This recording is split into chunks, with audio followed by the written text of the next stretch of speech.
तिकडे अहिल्यानगर जिल्ह्यामधल्या संगमनेर नगर परिषद निवडणुकीमध्ये थोरात आणि तांबे यांची प्रतिष्ठा पणाला लागली आहे। विधान परिषद आमदार सत्यजित तांबे यांच्या पत्नी मैथिली तांबे निवडणुकीच्या रिंगणामध्ये उतरल्यात, तर पत्नी मैथिली तांबेंसाठी सत्यजित तांबे जोरदार प्रचार करतायत। संगमनेर सेवा समितीच्या माध्यमातून सिंह ही निशाणी घेऊन ते प्रभागामध्ये दौरा करतायत, तर त्यांच्या पत्नीच्या विजयाचा विश्वासही त्यांनी व्यक्त केलाय।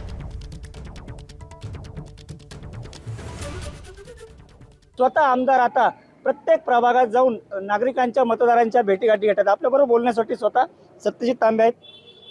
प्रचाराला आता काही दिवस उरलेले आहेत, काय लोकांकडून तुम्हाला प्रतिसाद मिळतोय मतदारांकडून?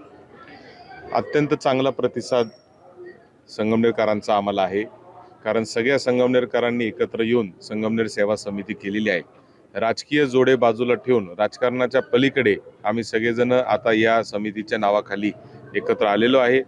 सिंह निशाणी घेऊन ही निवडणूक आपण लढतो आहे आणि या निवडणुकीच्या माध्यमातून मागच्या 25-30 वर्षामध्ये संगमनेर शहरातले कसे मूलभूत प्रश्न सुटले, पाण्याचा प्रश्न हा राज्यातील जवळजवळ 90% गावांना जो प्रश्न आहे तो प्रश्न आज आमच्या गावामध्ये अजिबात नाहीये। शुद्ध पाणी मिळतंय, 50 ते 150 TDSचं पाणी पिण्याला मिळतंय, जे आरोग्याच्या पेक्षाही चांगल्या क्वालिटीचं पाणी मिळतंय।